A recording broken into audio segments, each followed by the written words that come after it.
Señora Vargas, la voz del fiscal, Mark Davis, impactó en la sala del tribunal, fría y autoritaria. ¿Realmente espera que este jurado crea su versión? ¿Que una cocinera sin educación formal, sin documentos, pueda dictar estándares de higiene a un establecimiento americano? Las manos de Elena se crisparon sobre el viejo rosario en su bolsillo. Un sudor frío le perlaba la frente, a pesar del aire gélido. Su voz falló, un susurro apenas audible. «No soy una mentirosa», pensó, «solo quiero que me escuchen». Su dignidad luchaba contra la humillación. El tribunal era un lugar hostil. Las paredes de roble oscuro absorbían la luz y el fluorescente del techo caía como un juicio ya dictado. El aire, denso, olía a papel, a miedo y a una pulcritud artificial. Elena sentía las miradas del público, curiosidad morbosa, desprecio abierto. Los Peterson, dueños del restaurante, la observaban con frialdad desde la primera fila. El jurado, 12 rostros severos, parecía haber formado ya su opinión. Cada susurro amplificaba la sensación de ser una extraña, una intrusa en un lugar donde no era bienvenida. Elena Vargas, 58 años, nacida bajo el sol vibrante de La Ceiba, Honduras, se aferraba a su escasa dignidad. Sus manos, curtidas por décadas de amasar y cocinar, contaban la historia de una vida de trabajo honesto. La piel, arrugada, marcada por cicatrices de quemaduras, eran medallas silenciosas. Sus ojos, de un café profundo y cansado, pero con destellos de voluntad, recorrían la sala. Había llegado a Estados Unidos hace 14 años, buscando un futuro para su familia. Trabajó incansablemente en El Sabor de California, el restaurante que ahora la señalaba. Bajo su blusa, un pequeño dije de la Virgen de Suyapa, regalo de su madre, era su ancla y su fe. De repente, una imagen vívida la invadió. El día que se despidió de su madre en el patio de su casa en Honduras. El olor a tierra mojada, el canto de los pájaros, el sabor de los mangos. Su madre, con lágrimas pero voz firme, le dijo: «Vaya con Dios, mi hija, trabaje duro, con honestidad, y nunca olvide de dónde viene. Hágalo con el corazón». Esa promesa de honrar a su familia y tierra había sido su brújula. Ahora, en ese tribunal, las palabras de su madre resonaban dolorosamente. El sueño de una vida digna se desmoronaba. Señora Vargas, ¿por qué, a pesar de su experiencia informal, el fiscal hizo comillas con los dedos, no posee las certificaciones de seguridad alimentaria requeridas en este estado? ¿No es un riesgo que personas sin capacitación adecuada manipulen alimentos para nuestros ciudadanos? Elena sintió un nudo en la garganta. Su abogado de oficio, joven e inexperto, intentó objetar, pero el juez lo desestimó. El público rió discretamente. «Mis manos son mi certificación», pensó. El fiscal, viendo su silencio, añadió: «¿Y su estatus migratorio, señora? ¿No cree que alguien que vive en las sombras tiene menos incentivos para seguir las reglas?» El golpe fue directo a su existencia. «Permítame ser claro, señora Vargas», continuó Davis, paseándose frente al jurado. «Los Peterson confiaron en usted. La contrataron a pesar de sus limitaciones, por caridad. ¿Y cómo les pagó?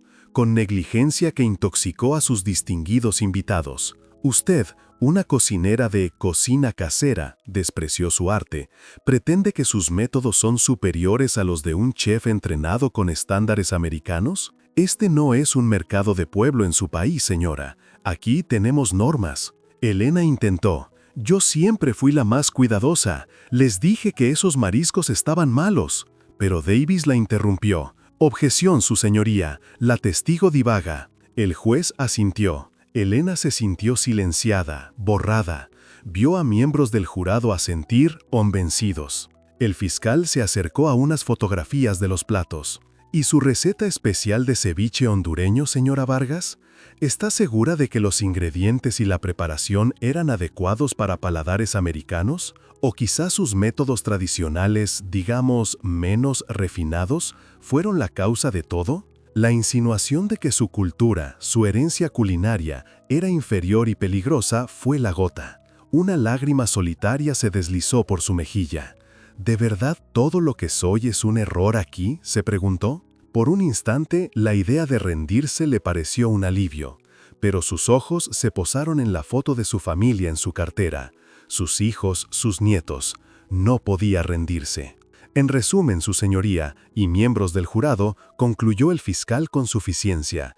Tenemos aquí a una persona sin cualificaciones, sin estatus legal, que manipuló alimentos de forma irresponsable. Su culpabilidad es evidente.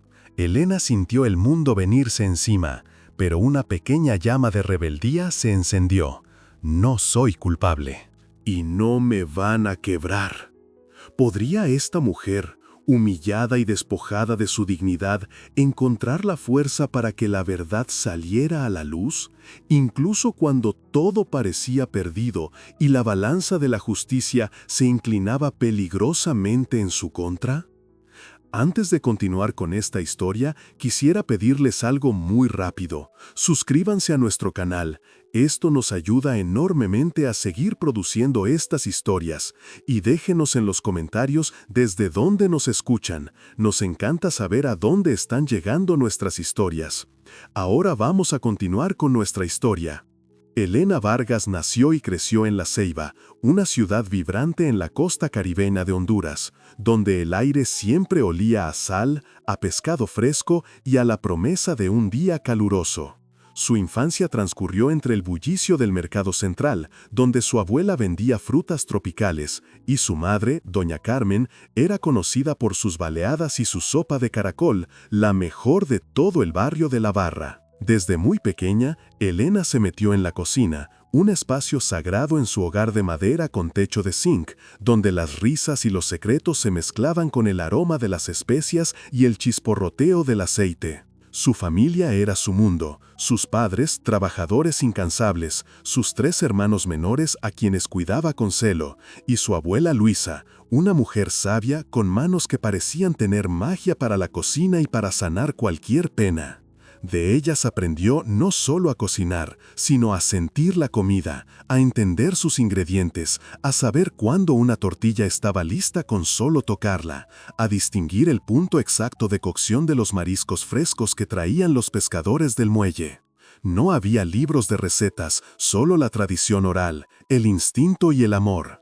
La comida entra por los ojos, pero se queda en el alma si la haces con cariño, le decía siempre doña Carmen, mientras le enseñaba a preparar el tapado costeño o un buen pescado frito con tajadas. La vida en La Ceiba, aunque rica en cultura y afecto, era dura económicamente. Los huracanes a menudo devastaban la región, y las oportunidades de empleo eran escasas y mal pagadas. Elena, a pesar de su talento innato para la cocina, solo pudo completar la escuela primaria. Soñaba con abrir su propio comedero, pero la realidad la golpeaba. Un día, después de que una fuerte tormenta destruyera la pequeña venta de comida de su madre y la enfermedad de su padre empeorara, Elena tomó una decisión desgarradora. Tenía 44 años y sus hijos ya estaban grandes, pero sus nietos empezaban a nacer, y quería darles un futuro más seguro. Sentada en el porche, viendo el atardecer teñir el cielo de naranja y morado sobre el mar Caribe, le dijo a su madre: «Mami, me voy para el norte. Dicen que allá hay trabajo, que se puede salir adelante». Doña Carmen la abrazó con fuerza, el olor a coco y vainilla de su cabello inundando a Elena. «Vaya con Dios, mi hija. Trabaje duro, con honestidad, y nunca olvide de dónde viene. Haga lo que haga, hágalo con el corazón, con la dignidad que nos enseñaron, y siempre, siempre, cuide de su gente». Esa promesa de honrar a su familia y a su tierra a través de su trabajo se convirtió en su mantra, en la brújula que guiaría cada uno de sus pasos. Llevaba consigo el sabor de su tierra en el paladar, el ritmo de la punta en el corazón, y la esperanza de que un día podría regresar con la frente en alto. La travesía de Elena fue como la de tantos otros. No fue un camino fácil, sino una odisea de días y noches de incertidumbre, de miedo y de una fe inquebrantable. Cruzó fronteras a pie, bajo el sol inclemente y la lluvia torrencial, con una mochila ligera pero cargada de esperanzas y miedos. Recordaba el agotamiento físico, el ardor en los pies, el hambre que roía el estómago, pero también la solidaridad inesperada de extraños que le ofrecían un vaso de agua o una tortilla. Hubo momentos en los que pensó que no podría más, que el peso de la soledad y el peligro la aplastarían, pero las palabras de su madre resonaban en su cabeza, y la imagen de sus nietos le daba la fuerza para seguir adelante, un paso tras otro hacia lo desconocido. Cuando finalmente pisó suelo americano en algún punto de la frontera de California, Elena sintió una mezcla abrumadora de alivio y desorientación. El aire se sentía diferente, más seco, menos tropical. Las primeras ciudades le parecieron gigantes de concreto y asfalto, un contraste brutal con la exuberancia verde de su Honduras natal. Todo era grande, ruidoso y a veces incomprensible. No entendía el idioma, las señales, las costumbres. El sueño de las calles pavimentadas de oro se topó con la dura realidad de la supervivencia. Sus primeros días fueron de pura adaptación. Se alojó en una pequeña habitación compartida con otras inmigrantes en un barrio latino de Los Ángeles. El choque cultural fue inmenso. La gente hablaba rápido y su español, aunque similar, no siempre coincidía con las jergas locales. Su primer trabajo fue lavando platos en un restaurante mexicano, donde aprendió las primeras palabras en inglés de sus compañeros mezcladas con risas y consejos. «Water, Elena, water», le decían mientras le señalaban la llave del agua. Gracias y por favor se convirtieron en thank you y please, palabras que al principio sonaban extrañas en su boca. Una vez, en el autobús, intentó pedir una parada con un «aquí, por favor», y el conductor, un hombre caucásico, la miró sin entender. Una señora hispana a su lado le sonrió y le dijo «Next stop, honey», y Elena repitió, sintiendo la vergüenza pero agradeciendo la ayuda. Cada día era un aprendizaje, una pequeña victoria contra la barrera del idioma y la soledad. Durante los siguientes 14 años, Elena Vargas se convirtió en el corazón y el alma de la cocina del restaurante El Sabor de California, propiedad de la familia Peterson. Al principio, la contrataron como ayudante de cocina, pelando papas y lavando verduras. Pero su talento era innegable. Con cada plato que preparaba para el personal, con cada sugerencia humilde que hacía para mejorar un sabor, Elena demostraba su maestría. No pasó mucho tiempo antes de que los Peterson, una pareja de mediana edad de origen europeo, la ascendieran a cocinera principal, una posición que Elena asumió con la misma dedicación que ponía en cada comida. En El Sabor de California, Elena no solo cocinaba, creaba. Podía transformar ingredientes sencillos en manjares que hacían que los clientes regresaran una y otra vez. Su especialidad era la comida casera con un toque latino, aunque el restaurante se presentaba como cocina californiana con influencia global. Ella preparaba los guisos, las salsas, los adobos. Sus manos sabían cuándo una carne estaba tierna, cuándo un arroz estaba en su punto, cuándo una sopa necesitaba una pizca más de cilantro. Era una artista culinaria autodidacta, pero su conocimiento técnico, forjado en décadas de práctica, superaba a muchos chefs con diplomas. Siempre fue meticulosa con la higiene, un rasgo que le inculcó su abuela. La cocina limpia es la cocina sana, Elena, no hay excusas. Ella supervisaba cada detalle, desde la temperatura de los refrigeradores hasta la frescura de los productos. Incluso había creado un sistema de rotación de alimentos más eficiente que el que tenían inicialmente. Sus sacrificios fueron incontables. Trabajaba turnos largos, a menudo de 12 a 14 horas, de pie, sintiendo el calor de los fogones y el cansancio en sus huesos. Apenas tenía tiempo para sí misma, pero cada dólar que ganaba era enviado religiosamente a Honduras para mantener a sus hijos, a sus nietos y para ayudar a su madre con los gastos médicos. Se perdió cumpleaños, bodas, nacimientos y funerales. La distancia dolía, una herida constante en su corazón, pero la esperanza de un futuro mejor para los suyos era su motor. En el restaurante, Elena se ganó el respeto de sus compañeros. Estaban Sofía, una joven mesera salvadoreña que la veía como una segunda madre, y Miguel, un lavaplatos mexicano que admiraba su ética de trabajo. También estaba la señora Gladys, una vecina de origen cubano que vivía en el mismo edificio que Elena y que siempre le dejaba un plato extra de su arroz con frijoles cuando sabía que Elena llegaba tarde. La comunidad latina del barrio la conocía por su sonrisa amable y su disposición a ayudar. Se reunían en la iglesia los domingos, compartían historias y risas en el parque y se consolaban mutuamente en los momentos difíciles. Elena se había convertido en un pilar, una figura de resiliencia y bondad. Hubo pequeños momentos de alegría que la mantuvieron a flote. Las videollamadas con sus nietos, que ahora hablaban un poco de inglés y le cantaban canciones. Las festividades latinas en el barrio, donde el olor a comida de su tierra la transportaba por un momento a casa. La satisfacción de ver cómo los Peterson confiaban cada vez más en ella, permitiéndole incluso experimentar con nuevas recetas. Su ceviche hondureño, con pescado blanco fresco, camarones, cebolla, cilantro, chile picante y mucho jugo de limón, se había convertido en un plato secreto que solo preparaba para ocasiones especiales o cuando los Peterson querían impresionar a alguien. Era una muestra de su verdadera maestría, una explosión de sabores tropicales que no dejaba a nadie indiferente. Todo cambió el 12 de septiembre, una tarde de otoño inusualmente cálida en California. Era un martes y Elena había llegado al restaurante con una sensación de alegría, pues esa noche tendría una videollamada con su hija. Los Peterson habían organizado una cena privada para un grupo de inversionistas importantes, personas influyentes que podrían inyectar capital en el negocio. Querían que Elena preparara su famoso ceviche hondureño, junto con otros platos selectos. Elena se dedicó a la preparación con su usual esmero. Limpió a fondo la cocina, verificó la temperatura de los refrigeradores y seleccionó los ingredientes más frescos. Sin embargo, cuando llegaron los mariscos para el ceviche, Elena sintió un escalofrío.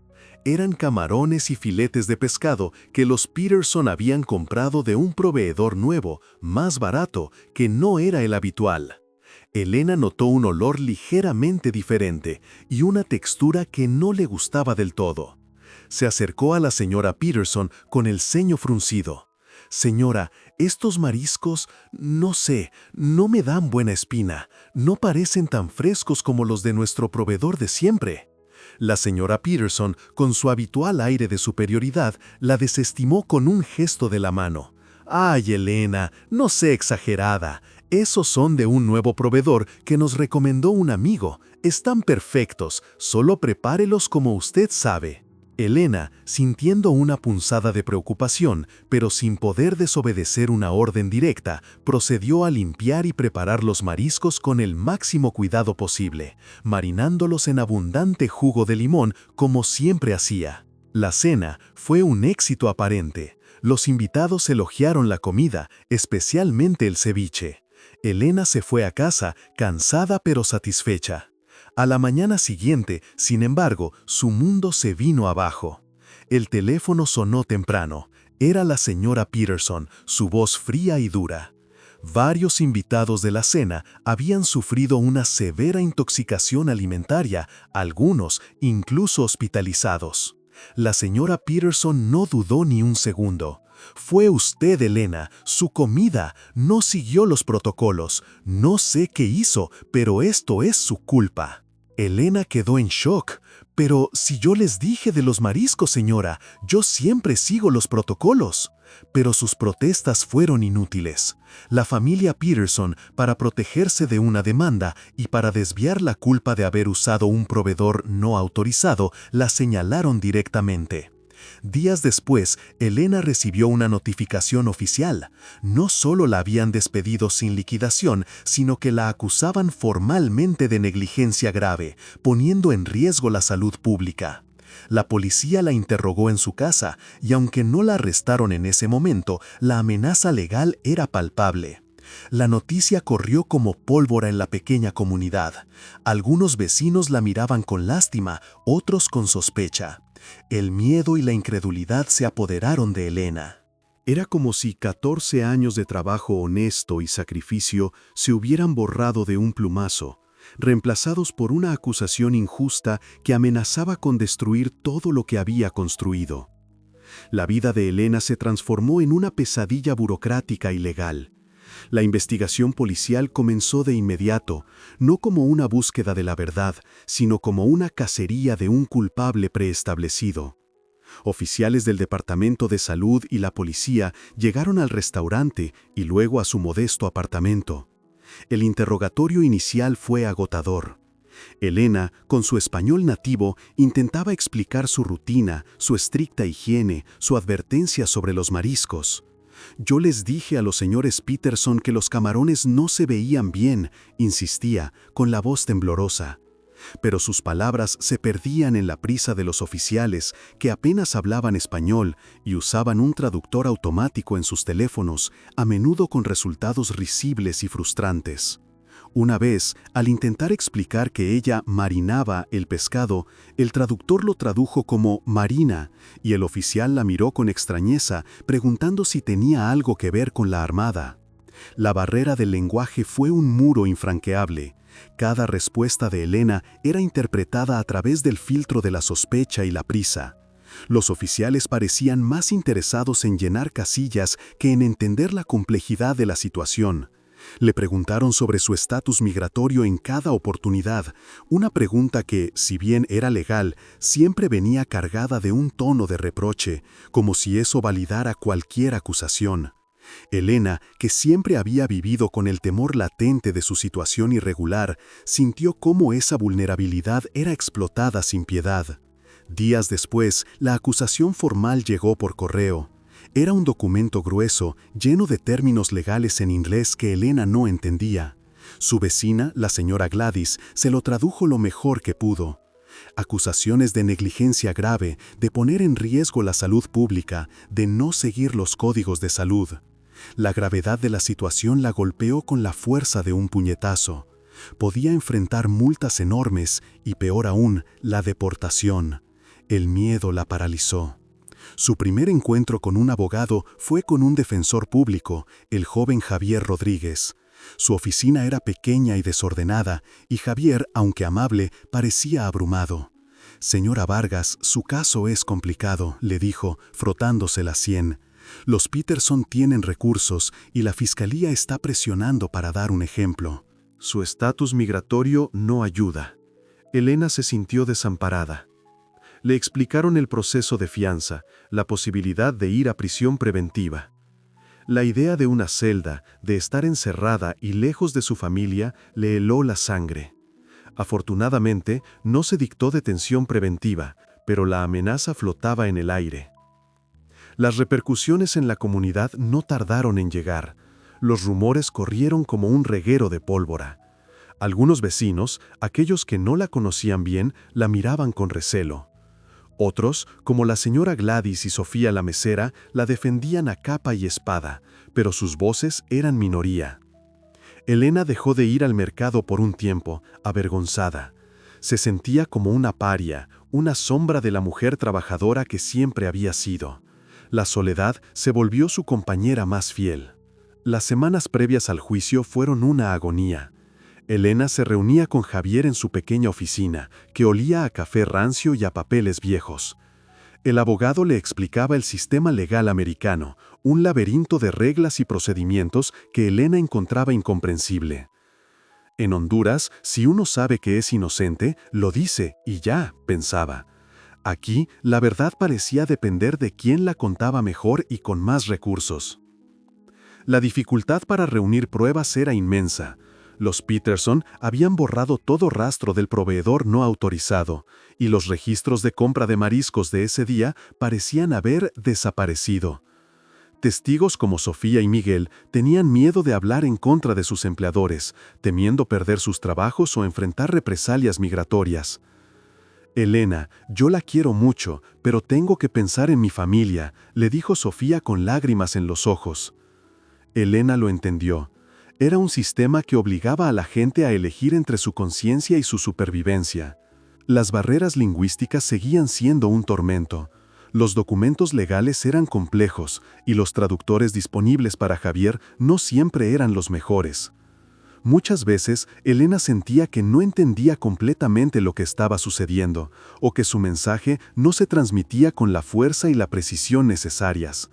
La burocracia, los formularios interminables, los plazos, todo contribuía a su sensación de impotencia.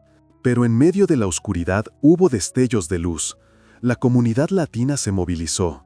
En la iglesia, el padre Ricardo, un sacerdote salvadoreño de voz grave y corazón grande, organizó una colecta silenciosa para ayudar a Elena con pequeños gastos. La señora Gladys y otros vecinos le llevaban comida, le hacían compañía. «No está sola, Elena», le decían. «Dios aprieta pero no ahorca. La verdad siempre sale a flote». Esas palabras, esas oraciones, eran el bálsamo para su alma. Por las noches, Elena hablaba con su hija en Honduras, intentando sonar fuerte, aunque por dentro se desmoronaba. «Todo va a estar bien, mi amor», le decía, mientras las lágrimas se deslizaban por su rostro en silencio, para que su hija no la oyera llorar. Se preparaba para el testimonio, ensayando con Javier, su voz temblorosa, su miedo palpable. El día anterior al juicio fue una mezcla de terror y resignación. Elena se despidió de la señora Gladys con un abrazo largo, como si no fuera a verla más. «Que Dios la bendiga, mi hija», le dijo Gladys. Elena pasó la noche en vela, rezando a la Virgen de Suyapa, pidiendo fuerza, pidiendo justicia. Al amanecer, se puso su mejor blusa, la misma que había usado el día del incidente, planchada con esmero. Entró al imponente edificio del tribunal, pasando por la seguridad, sintiendo el frío metálico de los detectores. La sala de espera estaba llena de gente, pero ella se sentía sola. El juicio estaba a punto de comenzar. El juicio se abrió con la furia controlada del fiscal Mark Davis. Su estrategia era clara: pintar a Elena como una inmigrante irresponsable, sin cualificaciones ni respeto por las normas americanas. La sala estaba llena y Elena sentía la presión de las miradas. El primer testigo fue el señor Peterson, el dueño del restaurante. Con un traje impecable y una voz grave y autoritaria, se sentó en el estrado. La señora Vargas era una cocinera adecuada para el trabajo básico, comenzó, su tono ya despectivo. Pero siempre fue un poco terca, no siempre entendía la importancia de los protocolos estandarizados. Confiábamos en ella, sí, pero esa noche algo salió mal. Ella era la única responsable de la preparación del ceviche. Describió con detalle la intoxicación de sus invitados, la emergencia médica, el daño a la reputación de su restaurante. Su lenguaje corporal era de víctima, de hombre traicionado. El jurado tomaba notas, sus rostros serios. Cuando Javier intentó un contrainterrogatorio, el señor Peterson evadió las preguntas sobre el proveedor de mariscos, diciendo que esos detalles eran manejados por su esposa y que no venían al caso. Luego vino la señora Peterson, más agresiva que su esposo, con un tono de voz afilado. «Le advertimos a Elena una y otra vez sobre la higiene. Es que, ya sabe, la gente de esos países no tiene la misma educación. Ella usaba sus métodos tradicionales, que no siempre son compatibles con nuestros estrictos estándares». Su testimonio fue un ataque directo a la cultura de Elena y a su profesionalismo. Elena sintió el ardor en sus mejillas. La señora Peterson incluso sugirió que Elena había intentado ahorrar ingredientes o usar sobras para su beneficio. Las miradas del jurado se endurecieron, algunos murmuraban. El tercer testigo fue el doctor Alan Reed, un experto en seguridad alimentaria, contratado por la fiscalía. Era un hombre imponente, con gafas y una voz que proyectaba autoridad. Presentó gráficos y diapositivas sobre bacterias y toxinas. El tipo de intoxicación que sufrieron los comensales es consistente con una mala manipulación de mariscos o el uso de productos que no fueron almacenados o refrigerados correctamente, afirmó, con una jerga técnica que sonaba irrefutable. Aunque no culpó directamente a Elena, sus palabras crearon una conexión implícita devastadora. El ceviche, al ser un plato sin cocción por calor, es particularmente susceptible si los ingredientes base no son de la más alta calidad y frescura. El jurado asintió, visiblemente convencido por la ciencia. Elena sentía que el aire se le escapaba de los pulmones. Para colmo, la fiscalía llamó a un antiguo empleado del restaurante, un joven cocinero llamado Kevin, que había tenido un roce con Elena meses atrás por una discusión sobre la limpieza de la parrilla. Kevin, claramente presionado, testificó que Elena era muy estricta, sí, pero a veces ignoraba ciertas cosas si creía que sus métodos eran mejores. Una vez le vi usar un cuchillo para pescado con unas verduras sin lavarlo bien. Era una mentira descarada, una calumnia que Elena sintió como una puñalada. El abogado defensor intentó desacreditarlo, pero el daño ya estaba hecho. El jurado estaba visiblemente convencido de la culpabilidad de Elena. Sus rostros reflejaban una mezcla de lástima y condena. Elena, en la silla del acusado, sentía un desespero creciente. Su pequeño grupo de apoyo en la sala, la señora Gladys y el padre Ricardo, la miraban con ojos llenos de pena, sus oraciones silenciosas. Los murmullos del público, ahora más audibles, reforzaban el prejuicio. El juez, con una impaciencia apenas disimulada, parecía querer que el juicio terminara rápido.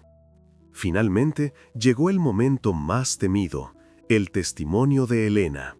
Con el corazón martillándole en el pecho, se puso de pie y caminó hacia el estrado. Cada paso era un esfuerzo.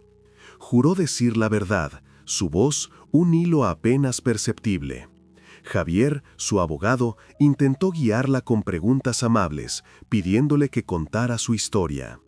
Elena, con voz auténtica pero temblorosa, comenzó a relatar su versión. Habló de su vida en Honduras, de su amor por la cocina, de su dedicación al trabajo. Contó cómo siempre había sido meticulosa con la higiene, cómo había limpiado la cocina ese día, cómo había preparado cada plato con esmero. «Yo nunca he puesto en riesgo a nadie con mi comida», afirmó, sus ojos implorando comprensión. «Para mí, cocinar es dar amor, no enfermedad». Pero el fiscal Davis no le dio tregua. Sus interrupciones fueron constantes, sus objeciones agresivas. «Señora Vargas, ¿puede confirmar que usted no tiene ninguna certificación culinaria reconocida en este país?», preguntó, su voz llena de sarcasmo. «Sí, señor, pero yo cocino desde niña, tengo experiencia en grandes hoteles en mi país», intentó explicar Elena, pero Davis la interrumpió. «Responda la pregunta, señora, ¿sí o no?». Elena tuvo que admitir que no. Las preguntas del fiscal estaban diseñadas para confundirla, para desacreditar cada detalle de su historia. Le preguntó sobre su estatus migratorio varias veces, insinuando que su falta de documentos la hacía menos confiable. «Alguien que vive al margen de la ley, ¿por qué deberíamos creer que sigue las leyes de higiene?», espetó. Elena sentía que cada palabra que decía era torcida, mal interpretada. Un momento de emoción genuina, cuando sus ojos se llenaron de lágrimas al hablar de su familia, fue interpretado por Davis como un intento de manipular al jurado. El fiscal usaba un lenguaje técnico y rápido, sabiendo que Elena tendría dificultades para seguirle el ritmo o para que el traductor interpretara correctamente. «Señora Vargas, ¿puede explicar el proceso de desnaturalización de proteínas en un ambiente ácido y cómo esto afecta la carga bacteriana de Vibrio parahaemolyticus en mariscos crudos?». Elena lo miró con los ojos muy abiertos, sin entender una palabra. Yo solo sé que el limón cocina el pescado», respondió con sinceridad. El jurado soltó una risa ahogada. El contrainterrogatorio fue brutal. Davis desmontó aparentemente su credibilidad, haciendo que cada una de sus respuestas sonara como una excusa o una mentira. Elena se sintió totalmente expuesta, humillada. Al bajarse del estrado, sintió una derrota total. Miró a Javier, su abogado, y vio en sus ojos una mezcla de resignación y compasión. «¿Valió la pena venir a este país para terminar así?», se preguntó, el peso del fracaso aplastándola. El ambiente en la sala era denso, cargado de la inminente condena. El fiscal Davis se preparaba para su argumento final, con una sonrisa de victoria ya dibujada en su rostro. Elena sentía un frío en el estómago que no era del aire acondicionado, sino del miedo. De repente, Javier, su abogado, se puso de pie, su rostro pálido, pero con una chispa nueva en los ojos. Su señoría, la defensa tiene una nueva evidencia que solicita introducir. Acaba de llegar de un inspector de salud del condado. El fiscal Davis se levantó de golpe, indignado. «Objeción, su señoría. Esto es inaceptable. No se pueden introducir pruebas a última hora». El juez, visiblemente molesto por la interrupción, frunció el ceño. «Abogado Rodríguez, ¿de qué se trata esto?». Javier se acercó al estrado con un documento en la mano. «Su señoría, este es un informe del Departamento de Salud que revela que, tras una revisión exhaustiva de los registros del restaurante El Sabor de California, se descubrió que los mariscos utilizados en la cena del 12 de septiembre fueron comprados a un proveedor no registrado ni autorizado por el condado. Dicho proveedor ha tenido múltiples infracciones previas relacionadas con la cadena de frío y la calidad de los productos, incluyendo un historial de vender mariscos contaminados.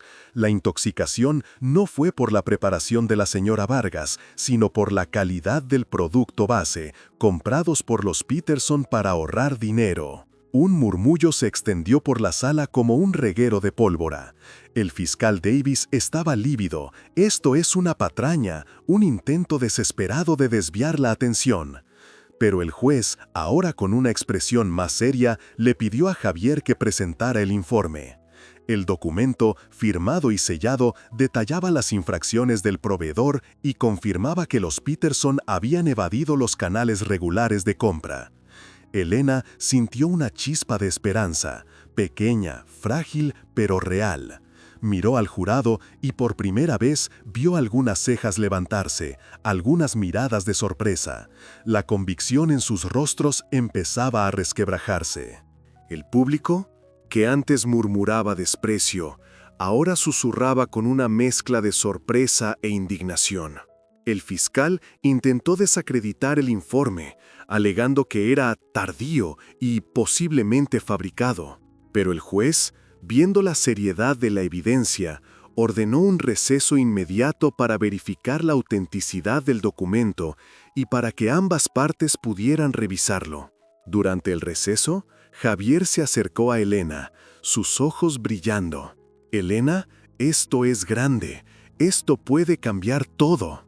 Elena asintió, las lágrimas asomándose a sus ojos. Era el primer rayo de sol en semanas de oscuridad, pero el camino a la justicia aún era incierto. La atmósfera de la sala se había transformado. Ya no era una condena segura, sino una batalla que apenas comenzaba. La sala del tribunal, que antes se sentía como un sepulcro para la verdad de Elena, ahora vibraba con una tensión palpable, una mezcla de expectativa y nerviosismo. El receso había terminado, pero el aire estaba cargado. El fiscal, Davis, aunque intentaba mantener la compostura, mostraba un tic nervioso en la mandíbula. El juez, con un semblante grave, pidió a la defensa que continuara con la presentación de su nueva evidencia. Javier Rodríguez, con una confianza renovada que Elena nunca le había visto, se puso de pie. «Su señoría, miembros del jurado, este informe del Departamento de Salud no solo confirma que los mariscos fueron comprados a un proveedor no autorizado, sino que detalla las múltiples advertencias que los Peterson recibieron en el pasado sobre la necesidad de verificar a sus proveedores. Muestra que, por ahorrar unos dólares, los señores Peterson pusieron en riesgo la salud de sus clientes de manera consciente». Javier proyectó en una pantalla grande una copia del informe, destacando con un puntero láser las secciones clave, las fechas de las infracciones del proveedor, las notificaciones enviadas al restaurante sobre la obligatoriedad de usar proveedores certificados y la fecha exacta de la compra de los mariscos contaminados, que coincidía con la noche de la cena. El fiscal Davis intentó objetar, argumentando que el informe era circunstancial, pero el juez lo interrumpió. «La evidencia es clara, señor Davis. Prosigamos». Elena observó al jurado. Algunos se miraban entre sí con el ceño fruncido. Otros asintieron lentamente, como si las piezas de un rompecabezas empezaban a encajar. La duda, antes ausente, ahora se sembraba en sus mentes. Los Peterson, sentados en primera fila, estaban pálidos, sus miradas fijas en la pantalla, con un miedo evidente en sus ojos. «Su señoría», continuó Javier, «la defensa llama ahora a la señorita Sofía Ramos». Sofía, la joven mesera salvadoreña, entró a la sala, visiblemente nerviosa, pero con una determinación que no había mostrado antes. Yo tengo que decir la verdad», comenzó, su voz temblorosa. «Elena siempre fue la más limpia. Nos regañaba si no limpiábamos bien. Y esa noche, ella le dijo a la señora Peterson que los mariscos no se veían bien. Lo escuché. La señora Peterson la desestimó». El testimonio de Sofía fue un golpe directo. El fiscal Davis intentó desacreditarla, insinuando que ella era amiga de Elena y por tanto parcial. «Señorita Ramos, ¿no es cierto que usted y la acusada son del mismo origen y se conocen desde hace años?». Sofía, con la voz firme, respondió: «Sí, la conozco, y la conozco como una mujer honesta y trabajadora, y sé que ella dijo la verdad». Luego, Javier llamó a Miguel, el lavaplatos. Miguel, un hombre corpulento y silencioso, se sentó en el estrado. «Yo también escuché a Elena. Ella siempre decía que la limpieza era lo primero. Y esa noche, cuando llegaron los mariscos, la vi preocupada. Le dijo a la señora Peterson que no le gustaba cómo olían». Miguel, con su testimonio, confirmó las palabras de Sofía, creando una narrativa irrefutable. La credibilidad de los Peterson, que habían negado rotundamente las advertencias de Elena, comenzó a desmoronarse. El fiscal Davis se veía cada vez más exasperado, sus objeciones eran cada vez más débiles. Javier, con una pausa dramática, anunció: «Su señoría, la defensa tiene una última prueba que revela la verdadera profesionalidad de la señora Vargas. Presentamos la hoja de vida original de Elena Vargas, encontrada en sus pertenencias personales y que, increíblemente, los Peterson nunca presentaron». En la pantalla apareció una hoja de vida en español. Javier pidió al traductor que leyera en voz alta: «Elena Vargas, con certificaciones culinarias de la Escuela de Artes Culinarias de San Pedro Sula, Honduras. Experiencia como chef de partida en el Hotel Palma Real, un resort de lujo en Honduras, y en el Hotel Intercontinental Tegucigalpa, durante más de 20 años. Especialista en cocina caribeña y preparación de mariscos». Un murmullo atónito recorrió la sala. La imagen de Elena como una cocinera sin educación formal se hizo añicos. El fiscal Davis se quedó sin palabras, su rostro una máscara de shock.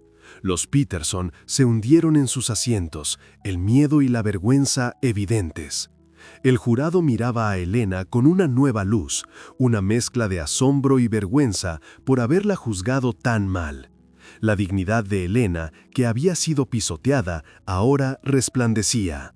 Cuando parecía que no podía haber más sorpresas, Javier dijo: «Y finalmente, su señoría, la defensa ha logrado contactar a un testigo que estuvo presente en la cena de la noche de la intoxicación y que, por casualidad, ha seguido este juicio.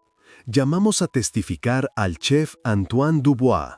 Un hombre elegante, de mediana edad, con una chaquetilla de chef impecable, entró a la sala. Era el famoso chef de un restaurante de alta cocina en Los Ángeles, conocido por sus apariciones en televisión. El público y el jurado lo reconocieron de inmediato. Su presencia era un golpe devastador para la fiscalía. El chef Dubois se sentó en el estrado. «Estuve en esa cena, y sí, me intoxiqué. Pero la comida, la preparación, era impecable. El ceviche, en particular, tenía una técnica y un sabor extraordinarios. No era el trabajo de una cocinera informal, sino de una profesional con un talento excepcional. Cuando escuché las acusaciones y la forma en que se trató a la señora Vargas en este juicio, supe que algo andaba muy mal. Un chef experimentado puede detectar la calidad del producto base, y le aseguro que la preparación de la señora Vargas no fue la causa. La causa fue el producto contaminado. Su cocina casera, como la llamaron despectivamente, es en realidad un arte culinario de primer nivel. La atmósfera del tribunal había cambiado completamente. Las risas y los murmullos de desprecio se convirtieron en exclamaciones de asombro y finalmente en un apoyo audible hacia Elena. El juez tuvo que llamar al orden varias veces. El reconocimiento público del error o la injusticia era palpable. El jurado, antes escéptico, ahora mostraba expresiones de shock, vergüenza y, en algunos casos, indignación. El juez, con un tono de voz que nunca había usado, miró a Elena con un respeto que antes le había negado. La verdad había desnudado las mentiras y el prejuicio.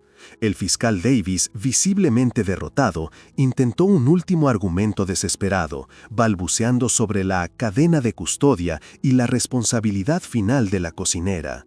Pero su voz carecía de convicción, y el juez lo interrumpió con firmeza.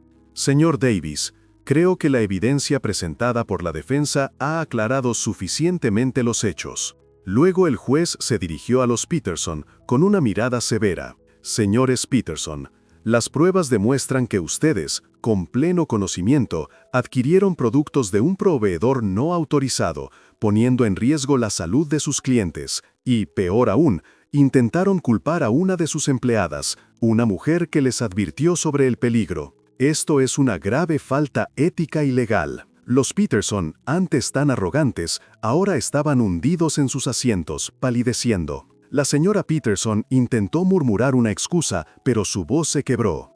El colapso de la narrativa de la acusación fue total y dramático. El estigma que había pesado sobre Elena se transfirió instantáneamente a sus acusadores. Ya no era ella la avergonzada, sino ellos. El silencio pesado y cargado de la sala antes del veredicto era diferente ahora. Era un silencio de anticipación de justicia, no de condena. Las miradas entre el jurado no eran de duda, sino de un consenso claro de inocencia. Elena, en estado de shock emocional, apenas podía procesar la magnitud del cambio. Las lágrimas se acumulaban en sus ojos, pero esta vez eran lágrimas de alivio, no de tristeza.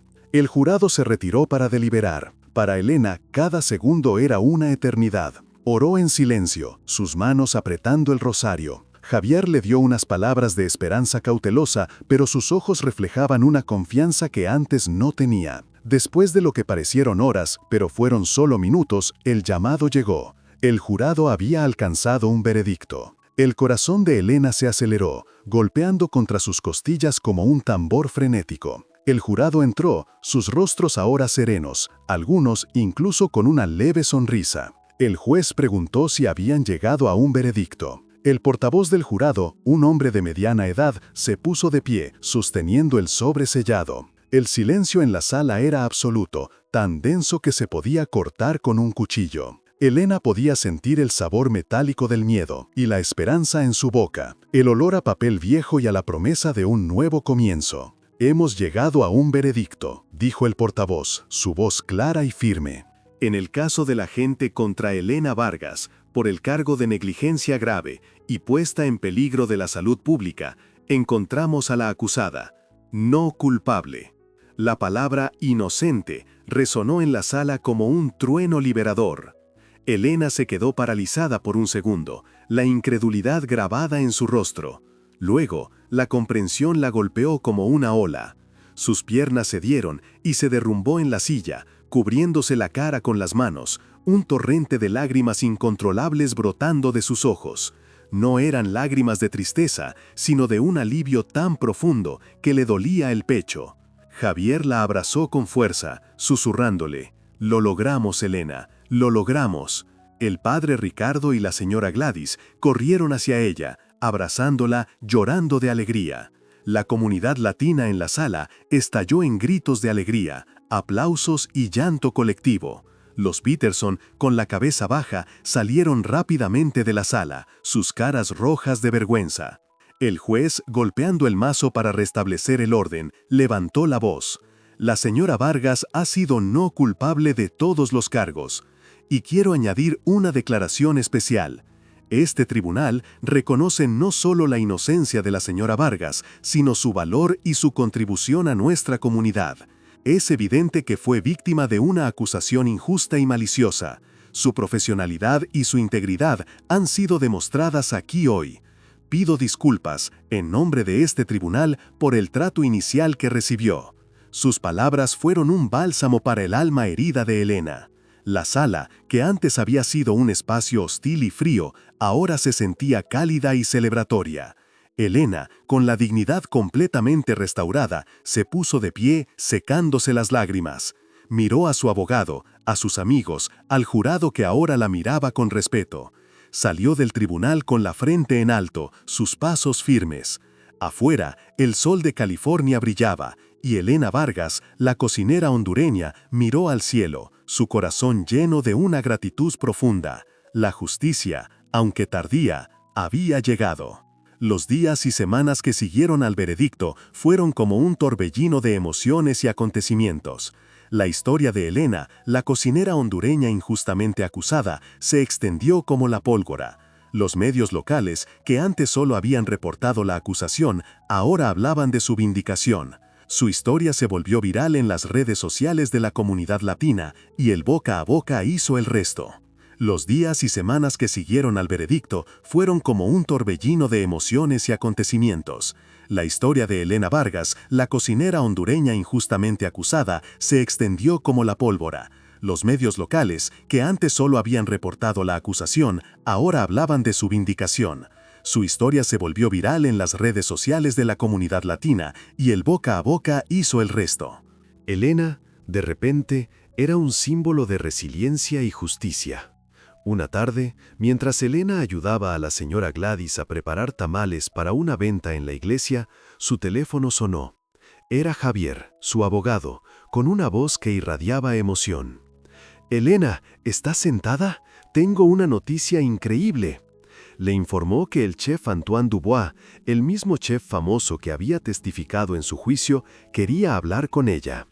Al día siguiente, Elena, nerviosa pero con el corazón lleno de curiosidad, se reunió con el chef Dubois en su elegante restaurante, Le Fleur, en el corazón de Los Ángeles. El chef Dubois, un hombre de mirada cálida y sonrisa amable, le ofreció un café y fue directo al grano. «Señora Vargas, su talento es innegable.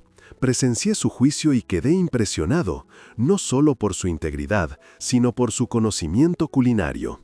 Esa hoja de vida que presentaron es extraordinaria, y su ceviche, señora, es una obra de arte. Quiero ofrecerle un puesto como chef de partida de cocina caliente en mi restaurante. Un puesto con todos los beneficios, un salario de $65,000 al año y la oportunidad de desarrollar un menú especial de sabores de Honduras que incorporaría su herencia». Elena no podía creer lo que oía. $65,000 al año. ¿Un chef de partida en un restaurante de alta cocina? Era algo que nunca, ni en sus sueños más descabellados, había imaginado. Su mente se llenó de incredulidad, pensando que era una broma o un error. «Pero, chef, yo no tengo papeles», balbuceó, la vieja herida de su estatus migratorio volviendo a doler. El chef Dubois sonrió. «No se preocupe por eso, señora Vargas. Mi equipo legal ya está trabajando en una petición especial para usted, basada en su talento excepcional y su contribución cultural. Es un proceso que toma tiempo, pero con su historial y mi respaldo tenemos muchas posibilidades». Elena consultó con Javier, quien le confirmó la viabilidad de la petición. Habló con su hija en Honduras por videollamada, contándole la noticia. Su hija lloró de alegría. «Mamá, eso es un milagro. Usted se lo merece por todo lo que ha luchado». Esa noche, Elena se arrodilló junto a su cama, su rosario entre las manos, y oró con una gratitud que le desbordaba el alma. Recordó la promesa a su madre: «Trabaje duro, con honestidad». Había hecho eso, y ahora la vida le ofrecía algo más allá de lo que había soñado. Aceptó la oferta con humildad y un profundo sentido de gratitud. La oportunidad no era solo un trabajo, era la validación de toda una vida de esfuerzo, el reconocimiento de su talento y la posibilidad de una vida digna y segura. Era el cumplimiento, ampliado, del sueño que la había traído a este país décadas atrás. Pero el milagro no terminó ahí. Una semana después recibió otra llamada, esta vez de un productor de Sabores Latinos, un popular programa de televisión en español. Querían ofrecerle un segmento propio de cocina tradicional hondureña. La historia de su juicio y su talento culinario han conmovido a nuestra audiencia, señora Vargas, le dijo el productor. Queremos que comparta sus recetas, su cultura, su sabiduría en la televisión. Sería la cocina de Elena. La idea de ser una celebridad local, de compartir su herencia con miles de personas, era abrumadora. En los meses siguientes, la vida de Elena Vargas se transformó por completo. El proceso para legalizar su estatus, con el apoyo del chef Dubois y un equipo legal pro bono, avanzó a pasos agigantados. Por primera vez en 14 años, Elena vivió sin el miedo constante de la deportación, con la certeza de que sus papeles estarían en orden pronto. Su nuevo trabajo en La Fleur era un sueño hecho realidad. No solo cocinaba, sino que creaba. El chef Dubois valoraba su experiencia y su paladar, y Elena se sentía respetada y reconocida. Su segmento La cocina de Elena en Sabores Latinos se convirtió en un éxito rotundo. Sus recetas de baleadas, yuca con chicharrón, sopa marinera y pollo con tajadas, preparadas con su autenticidad y calidez, cautivaron a la audiencia. De repente, Elena Vargas era una celebridad local, una embajadora de la rica gastronomía hondureña. El cambio económico fue sustancial. La estabilidad financiera le permitió ayudar a su familia en Honduras de una manera que nunca antes había podido. Compró una casa para su madre, pagó la universidad de sus nietos y pudo enviar dinero para mejorar la calidad de vida de sus hermanos. El reencuentro con su hija y sus nietos, que viajaron a California para visitarla, fue un momento de pura emoción. En el aeropuerto, los abrazos fueron largos y llenos de lágrimas, un testimonio de años de sacrificio y distancia. Sus hijos estaban orgullosos, sus nietos la veían como una heroína. En la comunidad latina local, Elena se convirtió en una inspiración. Jóvenes inmigrantes se acercaban a ella en el mercado, pidiéndole consejo, viéndola como un faro de esperanza. Era invitada a hablar en la iglesia, en centros comunitarios, en escuelas, compartiendo su historia de resiliencia. Pero a pesar de su nueva fama y fortuna, Elena mantuvo su humildad y su profunda conexión con sus raíces. Siguió viviendo en el mismo barrio, visitando a la señora Gladys, cocinando comida tradicional en su casa y hablando español con orgullo. No olvidó de dónde venía ni los sacrificios que hizo. De hecho, usó su nueva plataforma para abogar por los derechos de otros inmigrantes, compartiendo recursos y contactos, y demostrando que la dignidad y el talento no tienen fronteras. Un año después del juicio, Elena Vargas, ahora con su estatus legal en proceso avanzado y una carrera floreciente, se encontraba en el aeropuerto. Esta vez no era para despedirse, sino para abordar un vuelo a Honduras. Después de 14 años, regresaba a su tierra natal, no como la migrante agotada que se fue, sino como una mujer triunfante con la frente en alto. En su cuello seguía llevando el dije de la Virgen de Suyapa. En su cartera, ya no solo la foto gastada de su familia, sino también la primera foto de su segmento de televisión, donde aparecía sonriendo con un plato de baleadas en la mano. Al llegar a La Ceiba, el olor a sal y a tierra mojada la envolvió, un abrazo familiar. Su madre, ya mayor, la esperaba en el pequeño patio de su casa, ahora renovada gracias a la ayuda de Elena. El reencuentro fue puro amor, lágrimas y risas. «Lo lograste, mi hija», le dijo doña Carmen, acariciándole el rostro. «Cumpliste tu promesa y más, siempre trabajaste con el corazón». Elena pasó semanas en Honduras, compartiendo con su familia, cocinando para ellos, visitando los lugares de su infancia. Se sentó en el mismo porche donde una vez tomó la desgarradora decisión de emigrar. Miró el atardecer sobre el Caribe, y esta vez el contraste no era de dolor, sino de profunda gratitud. Recordó el sufrimiento, la humillación, el miedo, pero también el crecimiento, la fuerza que encontró, la comunidad que la sostuvo. La imagen final es Elena, de regreso en California, en la cocina de La Fleur, con su chaquetilla blanca de chef, sonriendo mientras prepara su ceviche hondureño. Sus manos, las mismas manos curtidas que una vez temblaron en un tribunal, ahora se mueven con una seguridad y una gracia inquebrantables. Su postura es erguida, su expresión facial, de paz y realización. La luz del sol entra por la ventana de la cocina, iluminándola. La dignidad no se vende ni se compra, piensa Elena, mientras añade un toque final de cilantro a su plato. Se gana con el trabajo, se defiende con la verdad y se lleva en el corazón, no importa dónde uno esté. La historia de Elena Vargas nos toca el alma, ¿verdad?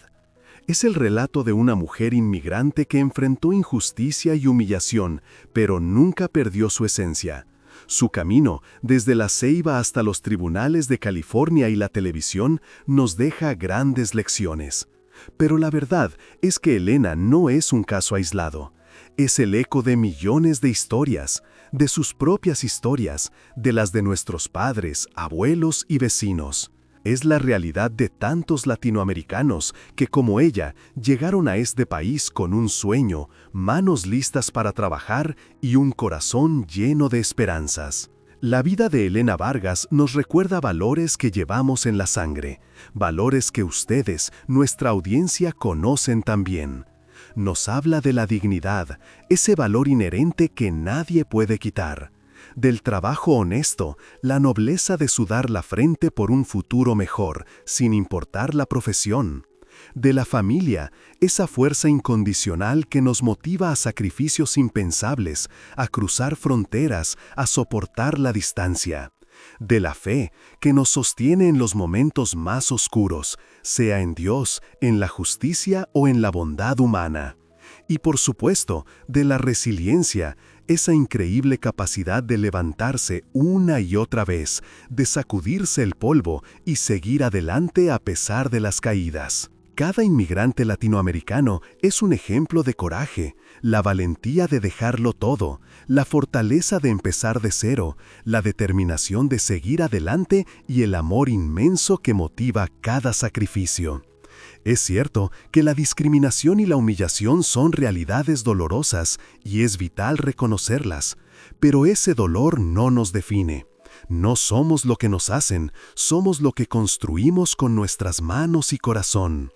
La historia de Elena nos inspira esperanza, la dignidad se preserva, la justicia puede tardar pero llega, y una comunidad unida es siempre más fuerte. Los sacrificios de generaciones como la suya han abierto caminos para las nuevas. Ahora les pido algo muy especial. Esta es su casa, su canal y sus historias nos importan. Cuéntenos en los comentarios desde dónde nos escuchan, desde qué país o ciudad nos acompañan. Si tienen una historia de discriminación superada, de un momento donde su dignidad fue desafiada y salieron victoriosos, compártanla brevemente. ¿A quién admiran por su resiliencia? Déjenos saber. Y mientras terminamos, les pido que dediquen mentalmente esta historia. Dedíquenla a ese padre o madre que sacrificó todo por ustedes, a ese amigo que los ayudó cuando más lo necesitaban, a alguien que ya no está, pero que desde el recuerdo sigue siendo su inspiración. O, si están pasando por un momento difícil, dedíquenla a ustedes mismos, como un recordatorio de su propia fuerza. Si esta historia les ha tocado el corazón, compartan este video con sus familiares, con ese hijo o hija que quizás se siente desanimado, con un amigo que enfrenta una injusticia, o con cualquier miembro de nuestra comunidad que necesite un mensaje de esperanza. Recuerden, no están solos. Somos una gran familia, unidos por estas historias de lucha y triunfo. Sus historias importan, su dignidad es inquebrantable. Y como decimos en nuestras tierras, no hay mal que dure 100 años, ni cuerpo que lo resista. Que Dios los bendiga a todos.